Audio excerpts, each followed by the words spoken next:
రైతు బజార్ ప్రారంభోత్సవంలో పాల్గొన్న MP YS Avinash Reddy Pulivendula పట్టణంలోని market yard ప్రాంగణంలో నిర్మించిన రైతు బజార్ను బుధవారం ఎంపీ వైఎస్ అవినాష్ రెడ్డి ప్రారంభించారు.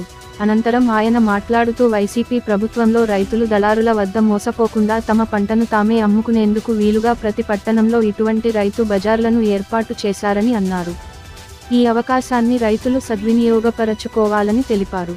ఈ కార్యక్రమంలో municipal incharge Y S Manohar Reddy, chairman Varaprasad, market yard chairman Chinnappa, vice chairman Sarvottama Reddy, municipal commissioner Narasimha Reddy, రాష్ట్ర డైరెక్టర్ హాల్ గంగాధర్ రెడ్డి, ఇతర వైసీపీ నాయకులు కార్యకర్తలు పాల్గొన్నారు.